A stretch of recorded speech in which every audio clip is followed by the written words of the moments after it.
Right, security is center stage, and once again, the mood and the focus is on Poland. The Eastern Shield is a new plan led by the Polish government to build out various fortifications on the eastern border of Poland, strengthening that against any potential adversary eastwards. And now to talk further, we're delighted to welcome David Kirichenko, who's also an expert on Ukraine. Welcome to the program. Good evening, sir. Thank you.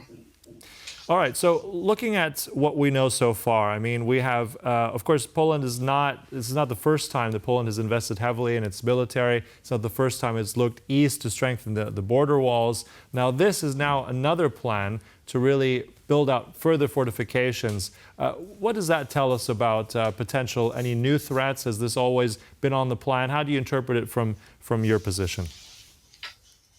Well, I think, first off, Poland, much like the Baltic states, recognize that they're up next on Russia's list if Ukraine were to fall, and they recognize that. And so Poland hasn't just been preparing in these last few months, ever since the start of the full-scale invasion, by giving the Ukrainians as many arms as they could give, and trying to defend themselves against Russia's hybrid war. Russia doesn't just limit themselves to war, waging war on the battlefield in Ukraine, but they use hybrid war, trying to use migrants to flood the borders of like Poland, of the Baltic states, through Belarus. And I think Poland historically recognizes that this war in Ukraine isn't just about Ukraine, but it's about Poland too. Poland was one of the leading drivers of the rise of Ukrainian nationalism. And nationalism was the one force that Russia was not able to defeat as an empire. And so the Russian leadership has wanted to get revenge against Poland. And a lot of this war is centered not just around Ukraine, but around Poland. So I think the Polish consciousness is aware of that, and they want to be as prepared as possible. And right now, Russia's waging war through cyber means, attacking Polish critical infrastructure, targeting Polish officials, using hybrid war in Belarus. And so Poland very well understands this, and it's taking the means to not just strengthen its army, but to build these fortifications, because a lot of Western officials did not believe that Russia would actually launch a full-scale invasion.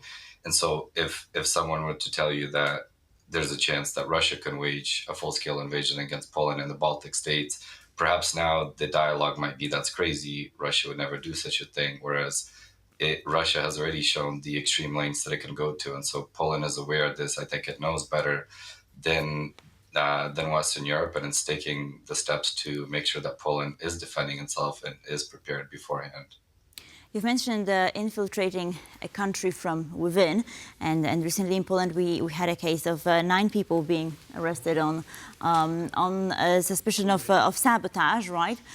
So how these practices look like? I mean, on the ground, because that's your domain, right? What kind of actions can we expect? What shall we be aware of, and sort of pay attention to?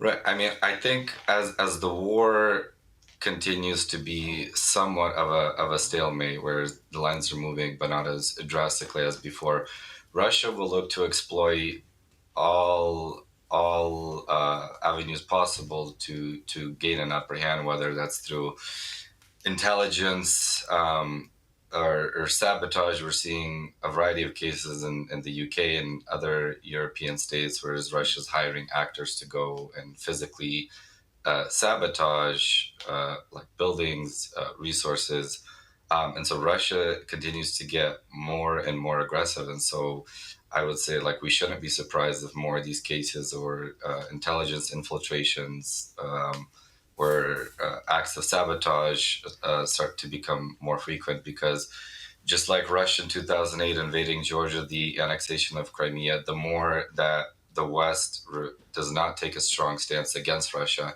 I think the more emboldened Russia becomes, and the more Russia will seek to expand its hybrid war against the West, especially against countries such as Poland, which is one of Ukraine's top military partners. And so they're going to seek out ways, how can we harm Ukraine's partners so that they're able to not focus on what's going on the battlefield in Ukraine, but be more worried about this hybrid war that we're waging, all these migrants that we're trying to send into Poland's borders, trying to distract them as much as possible. So I would say the longer that we don't have a strong response to Russia, the more that Russia will be seeking these types of means to wage hybrid war against Poland in the West. And I think that's also something that, although we're reporting on it more frequently, it's not something that is new to the region. Unfortunately, there seem to be higher frequencies of these occurrences. I mean, it's one thing to look at the actual physical barriers that are being built now, the plans of very sophisticated, I think also using different types of elevation and terrain. I think the price tag is quite a steep one. Looking at the process of this, I mean, all this stuff will take time. I mean, this will be, I think, probably several years until these fortifications are finished. And I guess that begs the question, I mean, is that sufficient time to prepare such a large undertaking all across these several kilometers of eastern border with Poland and Belarus and potentially also Ukraine?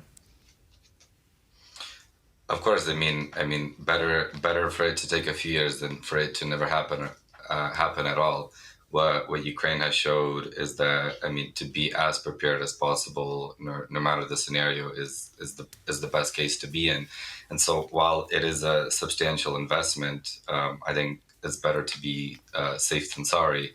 So, Poland taking these measures and investing the funds is the right direction to go. And if full-scale war breaks out between Russia and the West, Poland will be, I think, better prepared than others. Right, and we've been discussing tonight the issue, the question that Volodymyr Zelensky has asked for the allies, right, to support Ukraine in a sense of shooting down Russian missiles on the Ukrainian territory. So essentially getting engaged, right, in this conflict militarily. And so my question is, what is your take on that, right? Could this lead to potential escalation, right, and for countries such as Poland, you know, sort of to worsen the situation?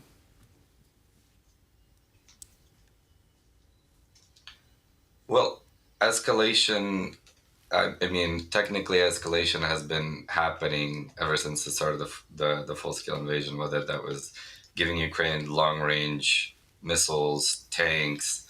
And so we've been slowly trying to push those lines that are supposedly Russia's red lines. And in fact, the West did send advisors to Ukraine from 2014 to 2022.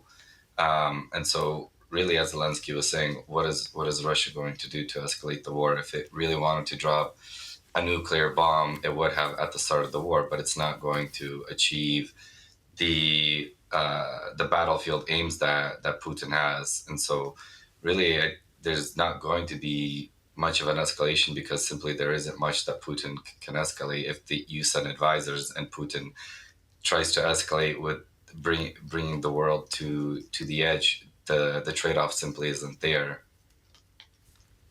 Mm-hmm.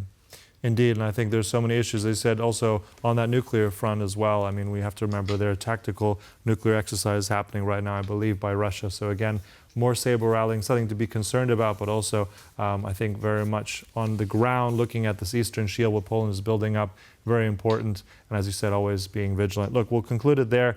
Thank you so much for all that. David Kirichenko, appreciate it. Thank you.